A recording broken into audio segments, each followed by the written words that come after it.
Tenemos aquí Kit, que nos va a dar la presentación de hoy. Kit es un ex colega de Repsol, es de origen de Escocia, donde se graduó, luego tuvo un doctorado en la Universidad de la Ciudad del Cabo, en Sudáfrica, y luego empezó a trabajar en varias empresas del mundo del petróleo, empezando con Tullow en África, luego en Londres con Amoco BP y finalmente en Repsol. Y ha recubierto encargos sea técnicos, sea de desarrollo de negocio. Y en Repsol fuimos colegas. Yo ya le vi proponer esta idea, ¿no? Que va a desarrollar con esta presentación.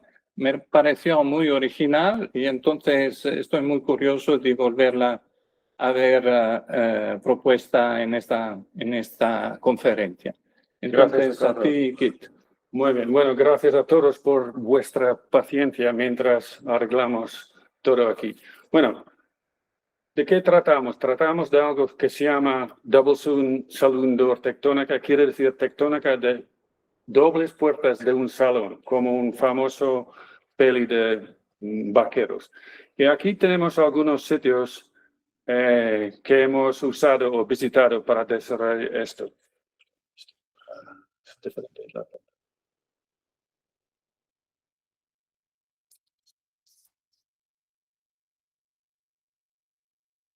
Oh, está aquí, vale. Todavía se ve, vale. Ok, perfecto. Bueno, entonces vamos a hablar de tectónica de doble puertas de salón, su significado por petróleo y gas, pero luego vamos a hablar un poquito sobre minería y metales estratégicas por la transición energética y por el uso de inteligencia artificial. Bueno, en principio quiero empezar con esto. Rifts que propagan, es decir, que extienden mientras abren. Entonces, primero, placa oeste y placa este. Si abren a través de un polo al norte, un polo de rotación, quiere decir que aquí entre B y B punto se abre más que entre A y A dash. Si la zona naranja es corteza continental, riftada o afinada, y luego en azul es corteza oceánico, X es la separación crítica, donde empieza a eruptirse corteza oceánico. Y la línea vertical negro es como el dorsal inicial de la expansión del fondo oceánico. Si lo hacemos un pelín más, se abre más y la separación crítica, un punto X, se ha movido al norte. ¿Qué quiere decir? Que mientras se expande en dirección oeste-este, también se extiende al norte, que es la definición de un rift propagando. Y eso lo escribí hace mucho pensando en el Atlántico Sur y ha sido confirmado por mucha gente. Si aquí ves a África, esto es una recopilación de anomalías magnéticas y este grande plus es corteza continental riftada, marcado aquí. Y todas esas cosas lineares son anomalías de expansión de fondo. Aquí, por ejemplo, si se ve bien, por ejemplo, número M10 y número M9 aquí, que linda contra la corteza riftada aquí, mientras M7, por ejemplo, solo linda aquí. Y M4 va a ser más al norte y M0 aún más al norte. ¿Qué quiere decir? Que es una confirmación de la idea que el rift se extiende al norte mientras se abre en sentido este-oeste. Y yo pensaba hace bastante, que eso es un momento de, lo que decimos en inglés. Y he puesto aquí la luz encendido en mi cerebro, pero lo puse encima de Homo habilis, porque en aquel momento el pensamiento era un poco primitivo. Pero vamos evolucionando en esto. Entonces, también en aquel entonces hicimos reconstrucciones de Gondwana, que es obviamente África, Antártica, América Latina y las Islas Falkland o las Islas Malvinas. Y hicimos reconstrucciones de ese tipo, por ejemplo. Pero bueno, nos dimos cuenta de una cosa rara. Si tenemos África aquí y América Latina, esta línea rosa aquí es el frente entre lo que se llama en Sudáfrica, por lo menos, el grupo Supergroup, Cape Supergroup, en amarillo, y es la separación entre ellos y el Karoo Supergroup, que tiene sus equivalentes en la Sierra de la Ventana en Sudamérica, que también las tienen en las Falkland, pero están puestos en una situación, en sitio malo. Entonces está mucho mejor aquí al norte. Y es su posición a 183 millones, que quiere decir que ha hecho una vuelta, una gira antes de abrir el Atlántico. Y hay datos paleomagnéticos que demuestran esto. Entonces, ha sido, un gira. Y si fuese una bailarín, sería una gira a la izquierda. Y mientras, en Antártica, que se ve aquí en gris, mirando en verde tenemos estrata permo-triásico que están alineados así. Y hay una zona que se llama el Ellsworth-Whitmore terreno, que está puesto aquí, antes de 175 millones de años. También hay datos paleomagnéticos que demuestran que ha hecho una gira bastante importante. En este caso, a la otra dirección. Entonces, aquí tenemos un pirueto a la derecha, en este caso. Bueno, en aquel entonces nos dimos cuenta de esto, pero no lo entendimos.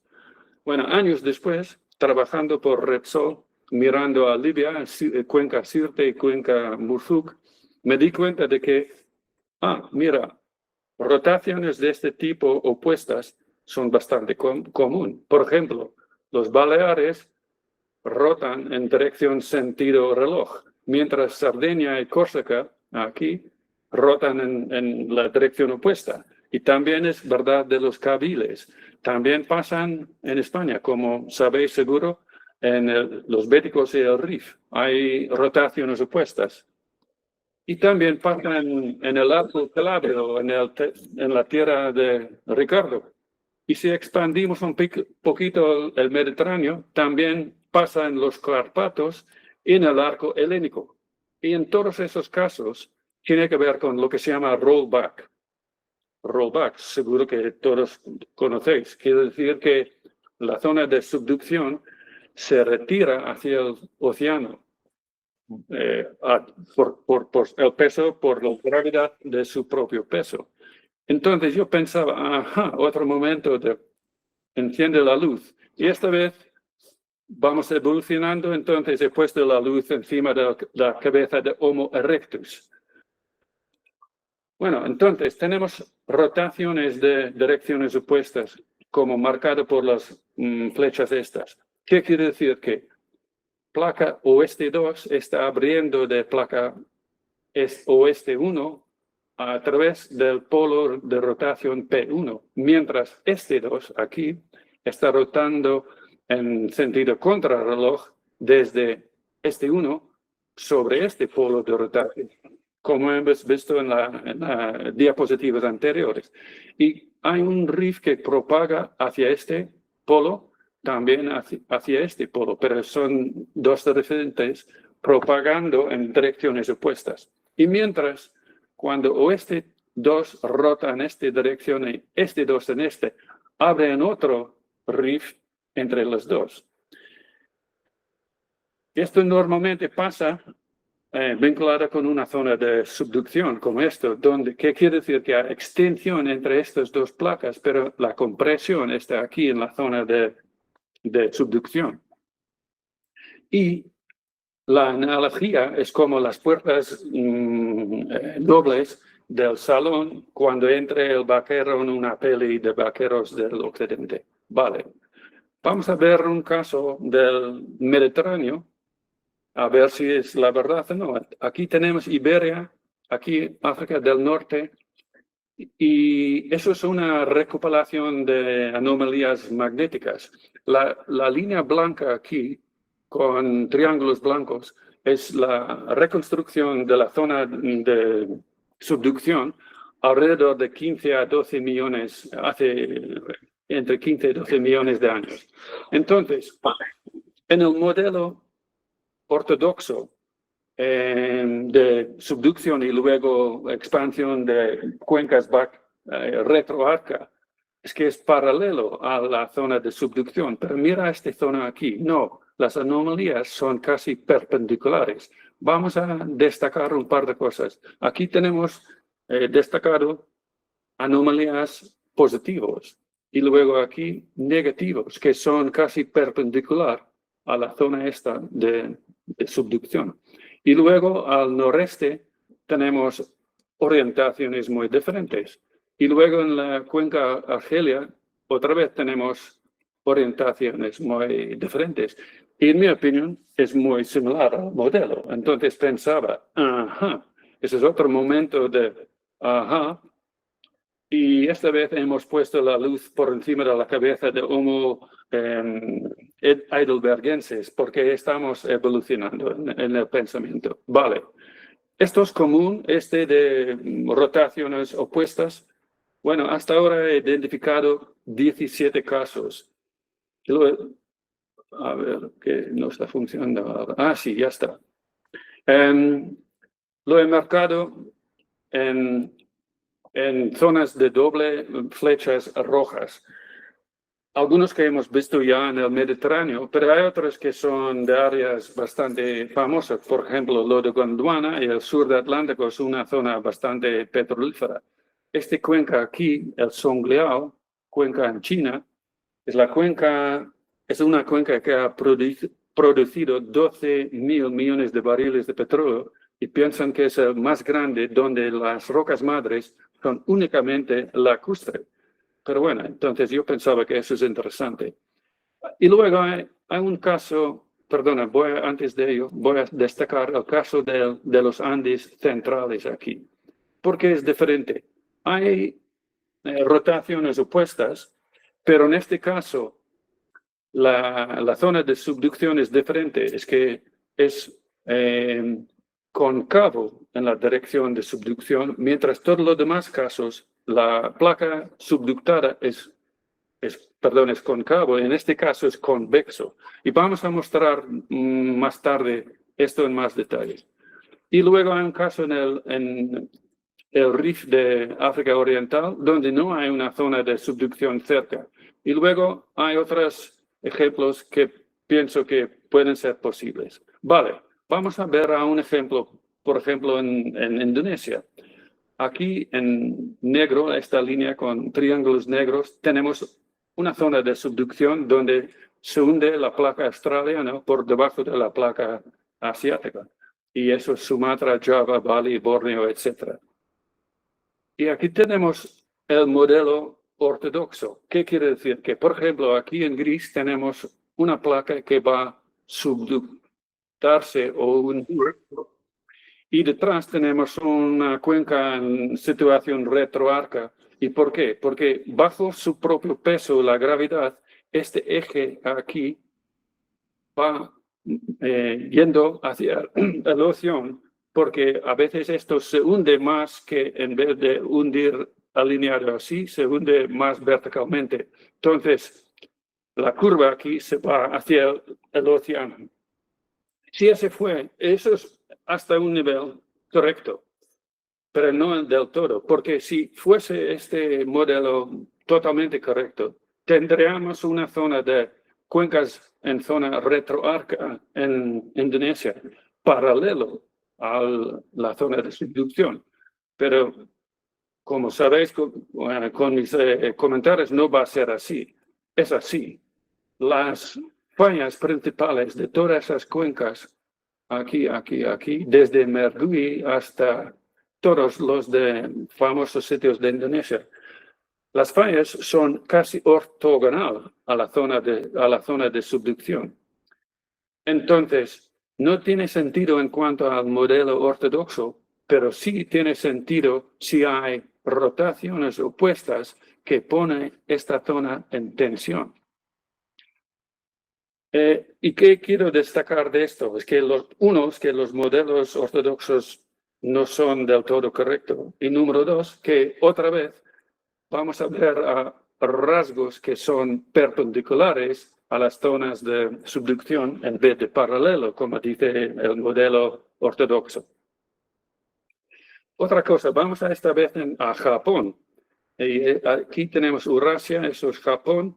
Aquí en rojo, con triángulos rojos, es la zona de subducción aquí, costa afuera. Todas esas flechas en verde son mediciones. ¿Estás bien? ¿Sí? No, perdón.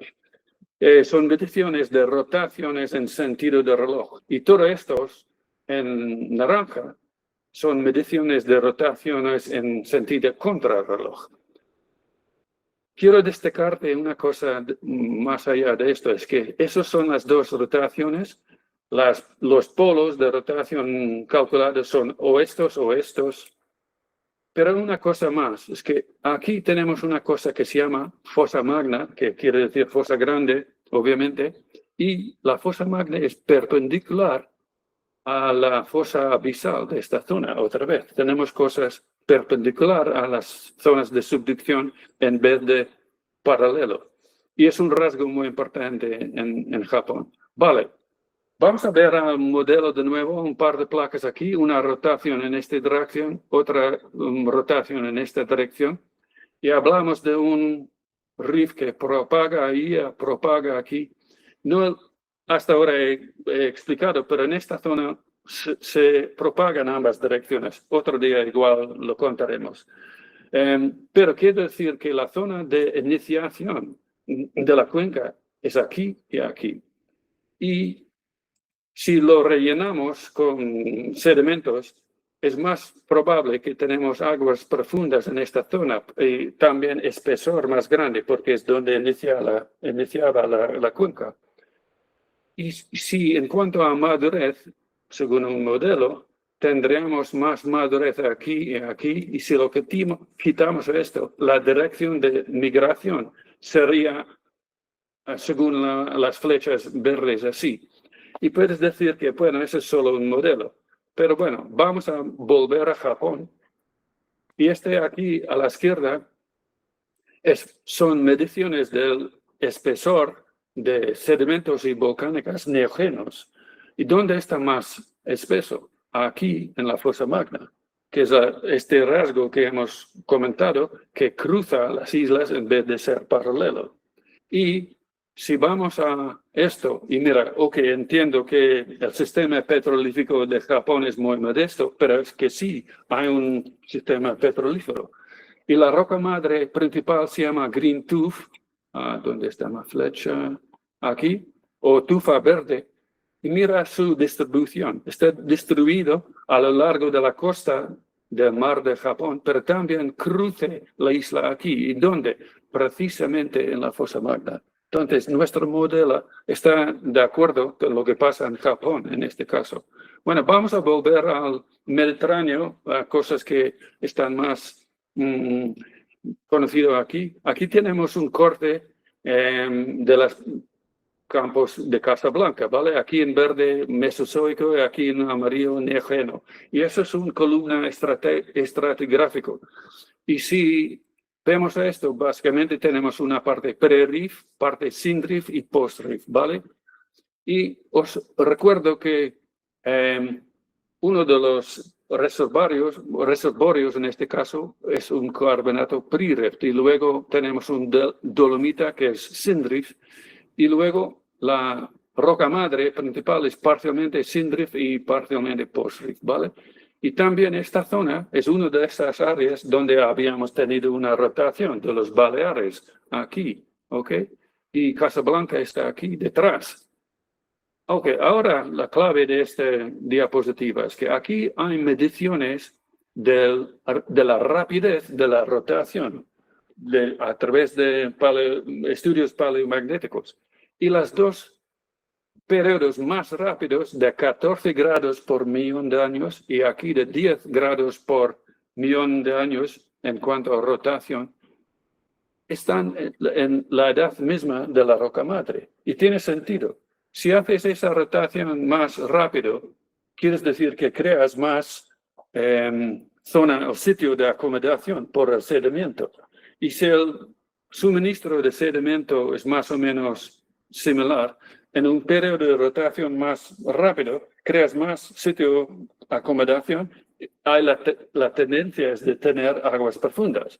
Entonces, para mí me parecía interesante que las rotaciones más rápidas coinciden con las rocas madres. Y puedes decir que eso es una casualidad.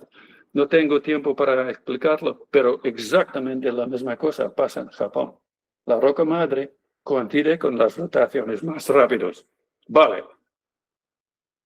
Vamos a hablar de otra cosa. Aquí, en cuanto al Mediterráneo, el inicio del rift en el Mediterráneo es alrededor de entre 34 y 28 millones. Entonces, aquí, en esta zona, tenemos volcanismo con fechas isotópicas de 30, 33, 30, 28 y 30. Es decir, que está en esta zona solo. Pero luego, con tiempo, entre 18 y 12 millones, todo el volcanismo ha extendido hasta aquí y hasta aquí. Todas esas son sitios de volcanismo con fechas isotópicas.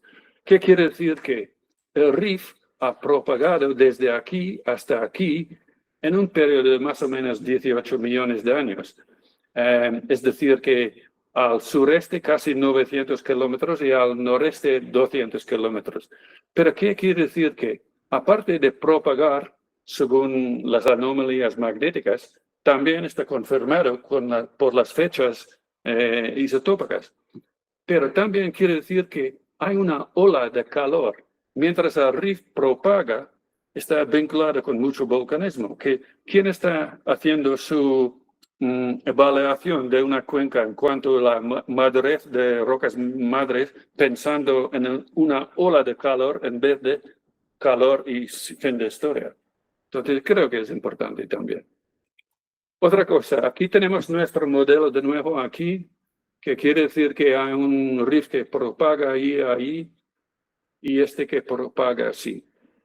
Y la historia de rifts que propagan es así, que normalmente tenemos un rift que es asimétrico, es decir, con fallas a la frontera del semigraben a un lado solo, y luego cuando se desarrolla, tenemos aquí, la asimetría es opuesto. Por ejemplo, aquí tenemos las fallas a la este, aquí en la segunda parte tenemos fallas a la izquierda, a la oeste, digamos. Y la zona entre las dos se llama una zona de acomodación. Vale, y esto también tiene un efecto importante en el drenaje de ríos. Tenemos un ejemplo fantástico de esto en el efecto de que influencia en el drenaje en cuanto a dónde están las deltas, pero no, otra vez no realmente tenemos mucho tiempo, pero voy a destacar una cosa. Por ejemplo, aquí en el medio tenemos parte del rift de África Oriental, ¿vale? Y aquí en marrón es parte del flanco del rift, y aquí en amarillo es un delta lateral, y aquí en azul es un lago Lukipi. Todas esas líneas son fallas normales orientadas más o menos norte al sur, pero aquí, por ejemplo, están desviados hacia el este y luego aquí están desviados hacia el oeste. Son lo que se llama zonas de transferencia.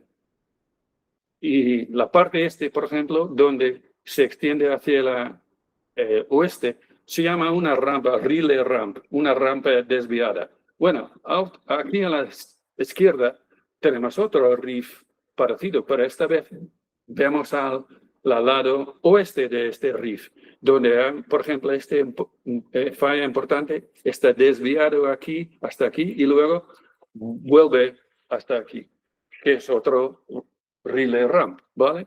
Bueno, ¿qué es lo que pasa en este caso? Resulta que para daros una pista de dónde hablamos, todas estas zonas verdes son campos de petróleo. Aquí tenemos un par de nombres: Statford Este, Statford Norte, Gullfaks al sur. Ajá. Quiere decir que hablamos del Graben Vikingo, y aquí tenemos campos de gas condensado. Es decir, que hablamos del Graben Viking, donde hay 4.000 millones de barriles. Y otra cosa final que quiero decir en cuanto a esto. Aquí tenemos arenas de ríos y de deltas. ¿Y cómo son los reservorios de Statfjord? Son arenas fluviales y arenas deltaicos. Entonces, la analogía es perfecta en este caso. Vale, otra cosa. Vamos a volver a Japón. Esos Honshu y todos los triángulos rojos son volcanos, pero no están distribuidos para cualquiera. Están agrupados en grupos y los he numerado 1 hasta 10. Y luego entre grupos a veces hay huecos marcados aquí en líneas descontinuas. ¿Qué quiere decir? Que si hacemos un corte a lo largo de esto, parece como esto. Quiero destacar que, mira, entre aquí y aquí es 900 kilómetros y solo hablamos en vertical de 2,5 kilómetros. Es decir, que es súper exagerada verticalmente. Pero, ¿qué quiere decir? Que tenemos pilares tectónicos, fosas tectónicas, pilar tectónica, otra fosa tectónica. Pero están creados por volcanes y otra corte es lo mismo. Y todas esas pilares tectónicas están vinculados con anomalías de gravedad de Bugge negativos, que es lo que esperamos. Y esto fue medido a lo largo de la costa. Entonces, aquí tenemos segmentación del arco hecho por volcanes. Pero hay otros casos que son un pelín diferentes. ¿Cómo vamos de tiempo? Vale. Aquí en el arco aluciano, vamos a ver qué es lo que pasa. El placa Pacífico se hunde por debajo del arco aquí. Aquí es la línea que voy a mostrar aquí. Eso es la placa hundiéndose marcado en azul, porque es una zona más densa que tienen velocidades más rápidas que suelen demostrar en azules. Entonces aquí tenemos la placa subductada que se hunde y luego se pone plana, es decir, que es otra vez algo concavo, ¿vale? Que es normal. En este caso, algunos rusos pensaron que estaba segmentado, pero no por volcanes, sino por fallas de rumbo. Y la analogía que usaron era esto, como un teclado de piano con algunas teclas subidas y otras deprimidas. Es decir, que otra vez lo tenemos segmentados, pero igual por fallas en vez de volcanos. Entonces, eso era una de las cosas que quería destacar, que en el modelo ortodoxo nadie está hablando de rotaciones opuestas, nadie está hablando de arcos en tensión, nadie está hablando en arcos segmentados y nadie está hablando de rasgos que están perpendicular a la zona de subducción en vez de paralelo. Y yo creo que es importante en cuanto a exploración en muchas cosas, como hemos visto. Pero ahora vamos a hablar de metales y minería. Entonces, por ejemplo, cobre, molibdeno, oro. ¿Y por qué os muestro estos volcanes? Son volcanes donde han hecho mediciones de gases emitiéndose y de las nubes de cenizas que demuestran que sí, hay trazas de oro, por ejemplo, trazas de cobre en los gases emitidos. Y la fuente al final de estos pórfidos de cobre son los volcanes y las emisiones magmáticas en vez de otras potenciales fuentes. ¿Por qué es importante? Porque la demanda prevista va a subir mucho. Por ejemplo, en cuanto a cobre, dicen que igual tenemos el doble de demanda, o igual casi triple. Pero mira al litio, por ejemplo, hay estimaciones de 18 veces más demanda en poco tiempo. Entonces, es importante pensar en exploración de minería y metales estratégicas. Vale, bueno, entonces vamos a hablar de los Andes centrales brevemente. Aquí tenemos la placa Nazca hundiéndose por debajo de América Latina. Y estos son todas mediciones de rotaciones de nuevo, ¿vale? Entonces, hay rotaciones opuestas aquí y aquí. En este caso, en vez de ser cóncavo, la subducción, la placa subductada es convexo. Y, por ejemplo, tenemos un corte aquí y un corte aquí. Aquí son los dos cortes, número 1 y 2. Y todos esos puntos negros son epicentros de terremotos. ¿Y qué quiere decir? Que está marcando la placa subductiéndose brevemente y luego se pone plana y luego al final si llega a profundidades más grandes. Igual aquí, se empieza a hundirse, se pone casi horizontal y luego se hunde a profundidades más grandes. Entonces, es forma convexa en vez de cóncavo. Y esos son un par de ejemplos. Por ejemplo, en el arco calabrio, en la tierra de nuevo de Ricardo, aquí es la placa hundiéndose en azul, otra vez por velocidades más grandes, marcado en azul, que se hunde y luego se pone más plano, que es cóncavo en este caso. O por ejemplo aquí en el medio del Pacífico, aquí tenemos la placa hundiendo la zona de subducción de Tonga y de Vanuatu, y es decir que toda la zona es cóncavo. Y mientras en el caso de los Andes centrales es convexo. Vale, ¿por qué es importante? Esos son la distribución de pórfides de cobre, que no solo tiene cobre, pero muchos otros metales, está vinculado con zonas de subducción. Y quiero destacar que todas esas zonas aquí, por ejemplo, son zonas de este tipo de subducción, donde la placa es convexo en vez de cóncavo.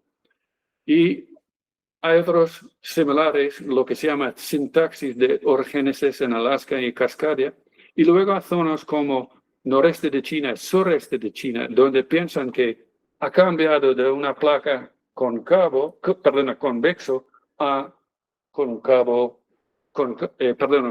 placa cóncavo. Entonces, el cambio de un tipo a otro puede ser muy importante por pórfides de cobre.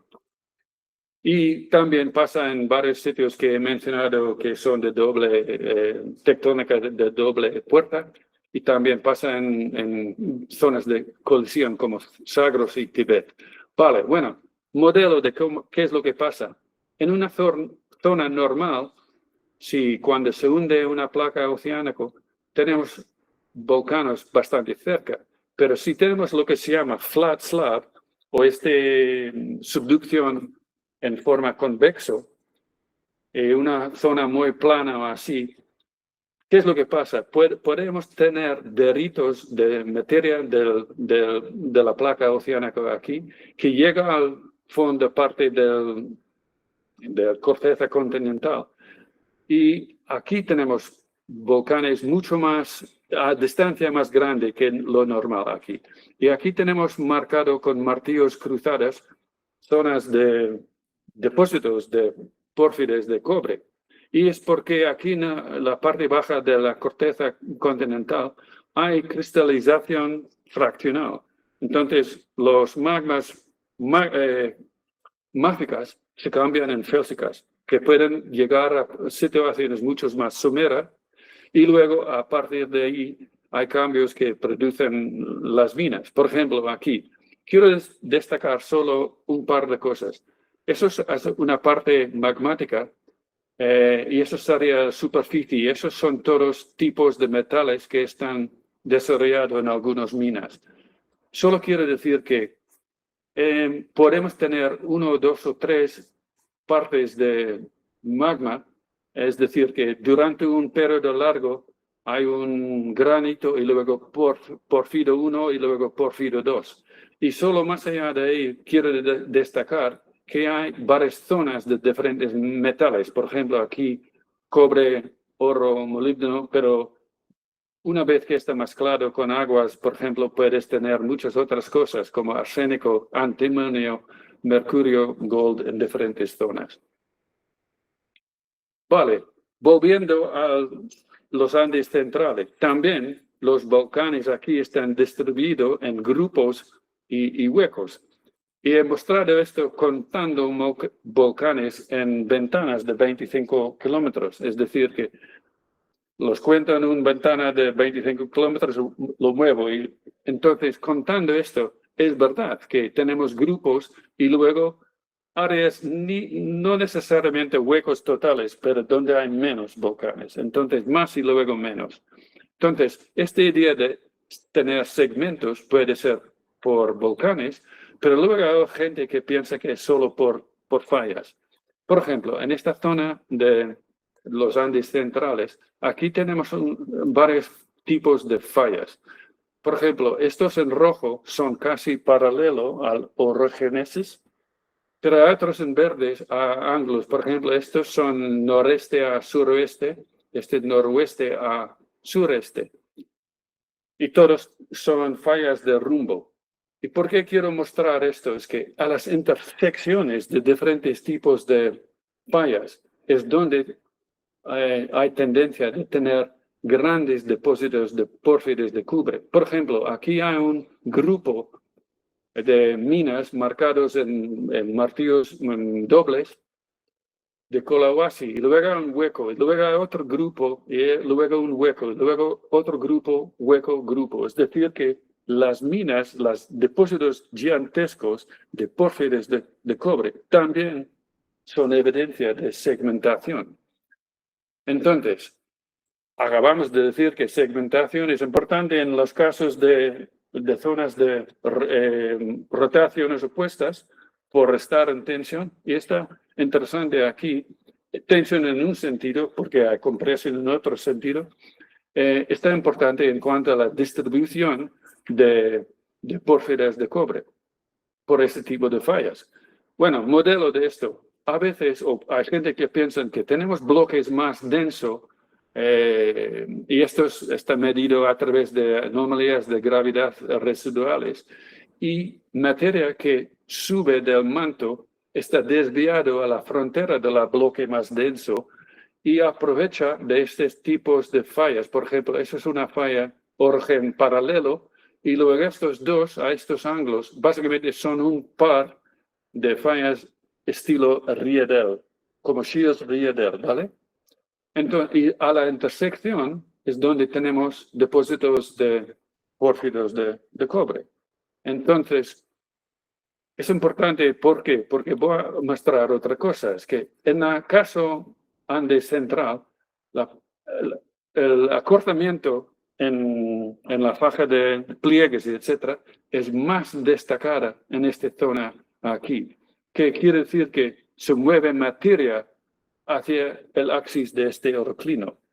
Pero también quiere decir que en esta zona hay que mover materia para que haya sitio para esta materia que entra aquí a través del acortamiento.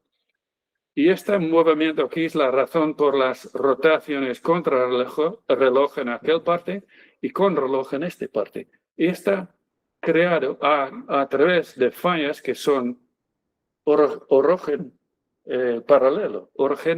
paralelo, y también a ángulos. Entonces, dos de los tres tipos de fallos que acabamos de mencionar en el modelo están creados por este tipo de subducción tipo bulldozer, por tener una placa subductada que es convexo. Bueno, entonces es parte de la razón por la distribución de pórfidos tiene que ver con el tipo de tectónica y tiene que ver con esta idea de, otra vez, de rotaciones opuestas. Vale, y hay zonas donde hay un cambio desde una placa convexo a una placa cóncavo. Por ejemplo, aquí, si hay un modelo, por ejemplo, si tenemos una zona de subducción convexo aquí, las rotaciones son de contrarreloj aquí y, perdona, en sentido de reloj allí y aquí contra. Pero si cambiamos a una zona de subducción cóncavo, las rotaciones cambian. Por ejemplo, en este sitio es reloj y aquí es contrarreloj. Y el tipo de falla de rumbo aquí es dextral, pero se cambia a sinistral. Hay que destacar que una rotación de contrarreloj está vinculada con sinistral que es lo mismo aquí, eso es contrarreloj y semestral, pero el sitio cambia. Si cambia de subducción, lo que se llama en inglés flat slab, a rollback. Vale, y otra cosa que pasa es que, ¿por qué está pensado así? Eso es una zona de China, desde el mar de Japón a 1000 kilómetros dentro de China. Y esos son edades. Y son todos puntos de volcanismo con fechas isotópicas. Entonces, se migra hacia el continente desde 185 millones de años hasta 145. Se migra hacia el continente y luego empezó a migrar en la dirección opuesta. Y piensan, es por qué cambiamos de este tipo de subducción a este tipo de subducción. Entonces, tenemos un modelo de rotaciones opuestas vinculado a lo que se llama flat slab o subducción tipo bulldozer, tipo convexo, cambiando a rollback y migración de volcanismo en ambas direcciones, que es algo importante por la prospectividad de esas zonas en cuanto a porfides de cobre. Vale, última par de cosas que voy a hablar. Cambiamos a carbonatitos. Carbonatitos hay varios en cuadros azules, pero en muchos casos han sido vinculados a lo que se llama hotspots, es decir, que zonas de large igneous provinces, provincias de mucho magmatismo, ¿vale? Bien, pero y eso es una sección conceptual de lo que pasa con un carbonatito. En principio es un silicato máfico alcalino, por ejemplo, de nefelina cianeto o iodolite. Y luego se cambia a algo que es mucho más de carbonato. En este SOBIT, por ejemplo, es carbonato de calcio. Pero luego llega a tener mucho más hierro. Por ejemplo, aquí algo que se llama ankerita es calcio, pero también hierro, magnesio y manganeso. Y al final tenemos siderita, que es casi puro carbonato de hierro. Y los carbonatos de hierro están vinculados con REE, que quiere decir tierras raras o elementos de tierras raras en inglés, siglos en inglés, ¿vale? Otra cosa que quiero destacar, si pensamos en carbonatitos, perdona, a veces están vinculados, como he dicho, a silicatos alcálicos de estos. Solo quiero decir una cosa de esta diapositiva, que están vinculados con esto y depende hasta qué nivel aquí están erosionados. Hay diferentes tipos de metales vinculados. Por ejemplo, titanio, hierro, hasta aquí elementos de tierras raras. Vale, vamos brevemente a pensar en un caso de rotaciones opuestas y casi estamos terminados, ¿vale?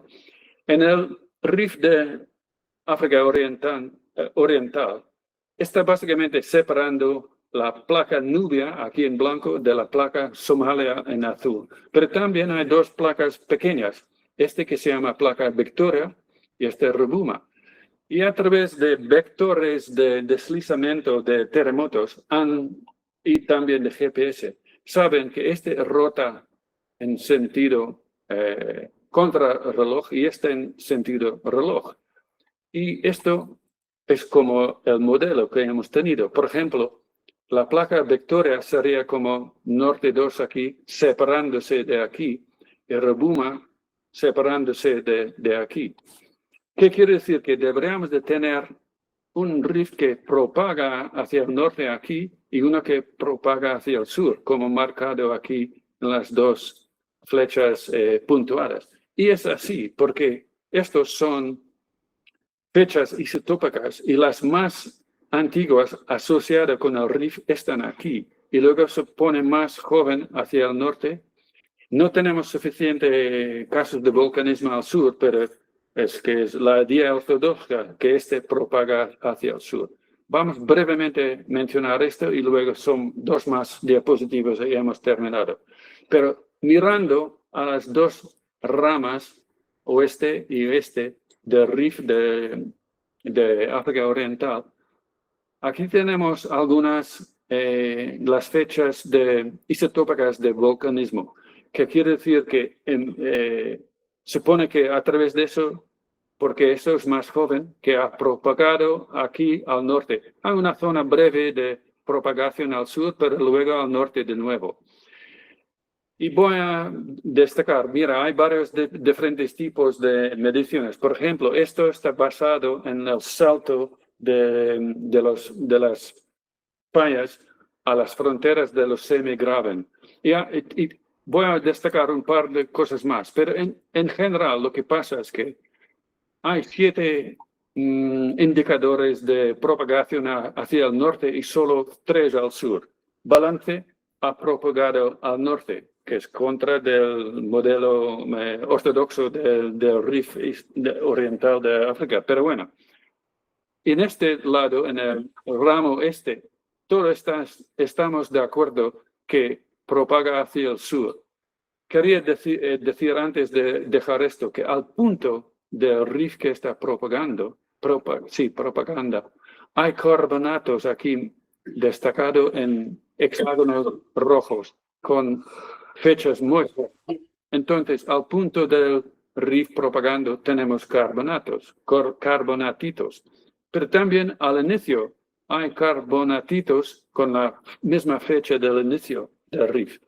Y en este lado, donde todas las fechas van a más joven al sur, desde 35 millones hasta tiempos modernos, marcado por esta flecha puntuada en verde. También en este lado tenemos carbonatitos.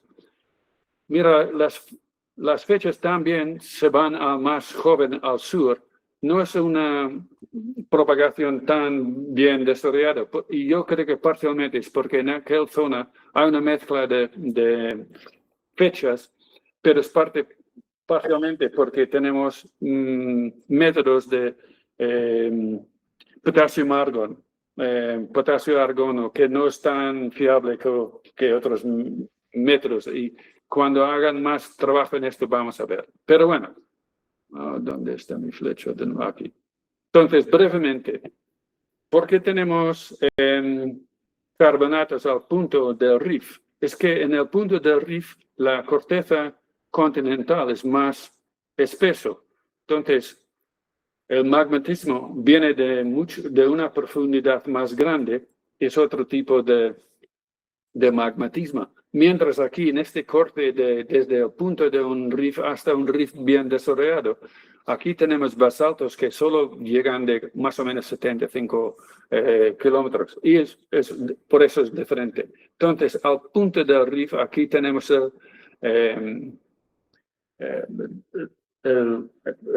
la vía del suministro de magmatismo a través de fontanería, básicamente, del sistema aquí, al punto del Rif, y los carbonatitos son diferentes químicamente que los basaltos. Bueno, última diapositiva.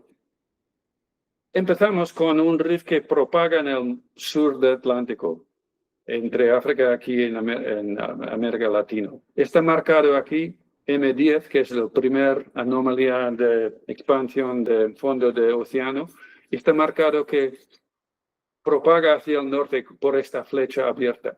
Y aquí tenemos el hotspot Paraná o Paraná-Etendeca, que ha hecho mucho volcanismo tanto en América Latina y África en aquel momento. Y la estrella aquí en rojo es el punto que piensan que es un hotspot de Tristan da Cunha en su posición hace 134 millones de años, que es la fecha de la anomalía M10. Entonces, tenemos fecha de volcanismo de 138, etcétera, etcétera aquí, pero también los carbonatitos tienen fechas similares, 134, etcétera. Bueno, también tenemos algunos otros hotspots que también tienen carbonatitos mencionados aquí. Pero ¿qué es lo que quiero destacar? Que aquí algunos carbonatitas, un pelín más tarde, han sido vinculados con un hotspot aquí o también han sido vinculados con fallas transcrustales. Pero esta zona aquí es la fuente principal de niobium del mundo. Incluye un sitio que se llama Catalá y otra Araxa. Entonces, muchos de estos carbonatitas son súper prospectivos en cuanto a varios metales y sobre todo de tierras raras. Entonces, eso es lo que quería contaros hoy. Par de cosas. Tectónica de doble puerta de salón. ¿Qué quiere decir? Rotaciones opuestas y rifts propagando en direcciones opuestas. Tiene su significado para exploración de oil and gas. ¿Por qué? Porque destaca rasgos que son ortogonal a zonas de subducción en vez del modelo ortodoxo. Y también a través de arcos en tensión tenemos segmentación, que también puede ser importante, y tenemos rifts que propagan, que implica una ola de calor durante la propagación. Y luego, brevemente, también tectónica de opuestas rotaciones es importante en cuanto a la idea de tener una zona de subducción, forma convexo, que es casi como una bulldozer, y crea fallas tanto paralelo a orogénesis y a ángulos. Y estas intersecciones de fallas son donde están pórfidos de cobre gigantescos. Y al final, el cambio de un tipo de otro tipo de subducción es importante en varios sitios. Y últimamente, carbonatitos están vinculados con el punto de rift que propagan. Y hemos visto brevemente a casos en el rift oriental de África y el sur del Atlántico. Os dejo con una foto bonito de un sitio que se llama Kawaii Jet. ¿Por qué? Porque las luces azules aquí son a causa de azufre que escapa y cuando se enciende tienen luz azul. Y eso es básicamente un caso de pórfide de cobre, en proceso de crearse. Gracias por tu tiempo. Bienvenidos comentarios, quejas, preguntas o más quejas. Gracias. Bueno, gente, muchísimas gracias por tu tiempo y tu atención. Espero que algo ha sido interesante. Y igual nos vemos otro día porque hay otras cosas de que podemos hablar. Porque yo creo que esa idea de la tectónica de rotaciones opuestas y rifts que propagan en otras direcciones, hay muchas más cosas que son importantes, en mi opinión humilde, en cuanto a la exploración de petróleo y gas. Pero hoy ha sido una mezcla de petróleo tanto como de minería. Muy bien. Adelante. No, yo quería preguntar, bueno, primero enhorabuena por la presentación, ¿no? Gracias. Muy bien. ¿Qué repercusión ha tenido tu modelo, digamos, dentro de lo que es el mundo científico de la tectónica de placas? Porque no sé si ha sido muy referenciado o no. No, mira, lo que pasa es que he publicado varios artículos el año en 2024, 2023, publiqué 4 en total. Y he tenido una respuesta bastante importante.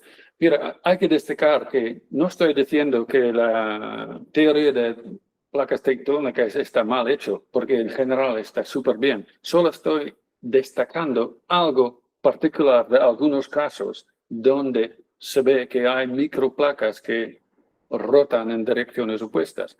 Y en este sentido no está muy bien conocido, pero hay que decir que la recepción que tuve a los artículos que publiqué en 23 y 24 ha sido muy buena.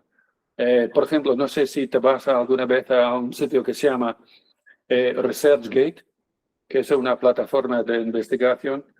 Y mucha gente me ha pedido copias de los artículos, he tenido mucho comentario. Entonces, una respuesta bastante buena a esas publicaciones. Sí.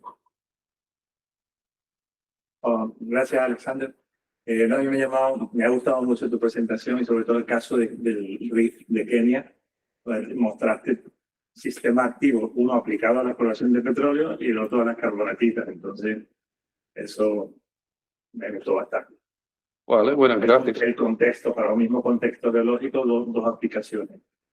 Agradecido con tu comentario, gracias. ¿Se están explotando esas carbonatitas allí Hay un par de minas en Tanzania, pero están en desarrollo, no están bien desarrollados hasta ahora. Pero están, y también en el sitio que he mostrado en el sur del Atlántico, por ejemplo, en el norte de Namibia, en el sur de Angola, mirando a lo que ha pasado en Brasil, que es una fuente muy importante de niobium, están mirando a la prospectividad de un carbonatito en Angola que se llama Bonga, y luego mirando de nuevo al norte de Namibia, donde ya han producido oro, fluorite, tántalo y varias cosas. Ahora están bajo investigación por tierras raras. ¿Sí? Pero en el caso del Rif Oriental, como te digo, hay un par de casos, pero son en desarrollo, no están muy bien hechos hasta ahora. Claro. Pero tiene potencial, sin duda, en mi opinión. Gracias. Y lo agradecerte que lo hayas hecho en español, vamos, que tiene un español espectacular. Muy bien, muy bien. Bueno, gracias. Mira, hay en el sur de España, hay un pórfido de cobre vinculado con... pero mira, no sé mucho de ello, pero sí existían algunos de los mapas, no lo he destacado, pero sí existe. Y sí, bueno, no sé si tiene potencial o no, pero ahí está, sí, en el sur de España. Bueno, que muchas gracias por la presentación. Ya te voy a decir que para mí es la primera vez que veo esto, ¿no? No lo conocía, ¿no? Okay. Y entonces, bueno, me ha impresionado y necesito reflexión. Tal vez como está grabado, ¿no? Sí. Y sobre todo, te coincido con Carlos, me ha impresionado mucho dos cosas. Uno es la parte de los Andes, los sulfuros, y la segunda parte es las carbonatitas. Tal vez porque las carbonatitas es una cosa que está muy en boga últimamente, ¿no? Por todo el desarrollo de las tierras raras, ¿no? Sí, Y, totalmente. Bueno, yo hace 2 años cuando empecé a pensar en esto de las carbonatitas, para mí era algo nuevo, ¿no? Y ahora veo que tiene una relación y que está integrada en un modelo, ¿no? Perdón, sí, bueno, mira. O sea, que es mi satisfacción de haber venido hoy a asistir a esta conferencia, ¿no? Es que me abre una expectativa de conocimiento que no tenía, ¿no? Es parte de la razón por que he hecho lo que he hecho es esto. Acabo de decir que publiqué un par de cosas, pero pensando solo en la tectónica y no en vinculando con petróleo y gas. Pero luego me di cuenta de eso, de los pórfidos, que son en los puntos estos de segmentación. Sí. Y yo lo pensaba en otra forma y me di cuenta solo hace 1 año y medio de eso. Y luego, pensando en esto de carbonatitas, que mira esto, es que sí, están vinculados con puntos de RIFs que propagan. Y pensaba otra vez que es súper interesante. No es como lo he conocido por mucho tiempo, solo recientemente que me he dado cuenta de esto, que el vínculo entre los RIFs propagando y los carbonatitas que están vinculados con lo que se llama en inglés hotspots. Bueno, ya veremos si hay... Acabo de entregar un artículo sobre esto también, a ver qué tipo de reacción tengo. Igual lo rechazan, no será la primera vez que hemos comentado antes con Carlos. Pero bueno, gracias por vuestros comentarios. Agradecido.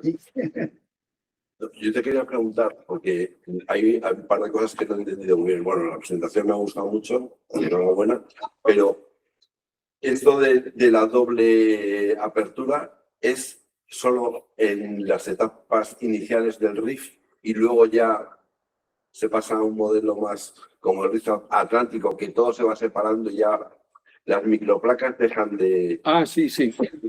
Bueno, ya no son activas y se mueven más o menos con el movimiento general, entonces ya no empieza a haber esas dobles rotaciones en sentidos opuestos. O sea que al principio, quiero decir, si un rift tiene, eso ocurre en los 20, 30 primeros millones de años de la apertura, luego ya prácticamente dejan de ser activas y se mueven con la placa principal. Sí, sí, con las placas grandes en vez de Sí. los microplacas.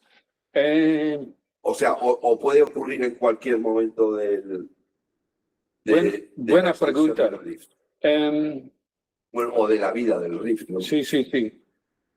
Bueno, por ejemplo, hay periodos de rotación opuestas y luego a veces para. Por ejemplo, en el caso de Japón, pasó entre más o menos 23 millones y más o menos 14 millones. Y luego paró. ¿Por qué? Paró porque en la zona de subducción se cambiaba de rollback, es decir, retirada hacia el océano, a un sistema que tenía más compresión. No soy yo que ha demostrado esto, está en la literatura, pero quiere decir que las rotaciones opuestas pararon y luego ahora está casi todo bajo compresión. Entonces, que sí, en este caso ha sido un periodo específico y luego, ¡pum!, fin de historia. Y eso también es verdad en el caso del Mediterráneo. Abrió entre más o menos 30 millones y 15 o por ahí, y luego cambió el sistema. Entonces, era algo durante un periodo corto solo. Entonces, buena pregunta. No es que los demás no eran buenas también. Bueno, yo soy paleontólogo, ¿verdad? Pero te voy al tema paleogeográfico. Ajá.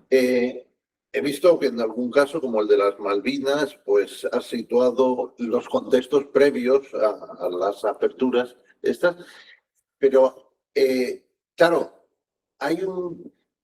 Es decir, a ver si me explico. Estas aperturas de puertas, digamos, podría tener que ver, o en qué medida influye la paleolatitud, porque, claro, tú tienes la Tierra que por Coriolis está girando, digamos, una zona más rápida que la otra, y en consecuencia, pues en esas aperturas puede influir eso, y también puede influir la presencia de áreas cratonizadas próximas que te proporcionan puntos de giro que vas a tener en lugares críticos, digamos, latitudinales. Entonces, porque la Tierra no es una cosa uniforme, sino que, Sí, sí. que hay unas fuerzas, por eso, pues no sé, África tiene forma así de boomerang y también lo tiene América, y esto precisamente por las fuerzas de giro. Entonces, esto también tiene que influir en estos modelos tectónicos de alguna manera. Mira, no he incluido nada de esto y no llevo para intentar explicar, pero en cuanto a las rotaciones, las fuerzas geodinámicas detrás de eso tiene que ver con una placa bastante corta en longitud. Es decir, que tiene una rasgura en la placa que se separa del al lado. Y si perdona que no voy a explicarlo bien, pero si tienes una placa hundiéndose en una zona de subducción y tiene bordes bastante fijas, lo que pasa es que cuando se hunde está presionando contra manto que es detrás de la placa y la fuerza crea que hay flujo de materia alrededor de la frontera de la placa definida bien. Se llaman flujos toroidales. En vez de fluir solo por debajo de la placa aquí, por ejemplo, fluye a ambos lados. Este flujo es parte de la razón porque lleva a tener una forma cóncavo. Sí. Y entonces tiene que ver con... Está más destacado en casos donde el rollback tiene que ver con una placa bastante mayor de edad. ¿Por qué? Porque es más denso y se hunde. Este día de hundirse y tener rollback es más pronunciado en estos casos. Entonces, yo he pensado solo en el esquema geodinámica en cuanto a esto, en no de las cosas que has mencionado. Entonces, no realmente estoy en posición de contestar a tu pregunta y los efectos estos de Coriolis, etcétera, de la rotación. No lo sé. Solo he pensado en esta idea de flujos toroidales a ambos lados de una placa subjuntiéndose. Y en el otro caso, tampoco he mencionado el esquema geodinámico, pero también tiene que ver con flujos en el manto por debajo de la placa subductiéndose. Y nunca he pensado en lo que has mencionado, hay que pensarlo. Bueno, señores, muchísimas gracias por tu tiempo.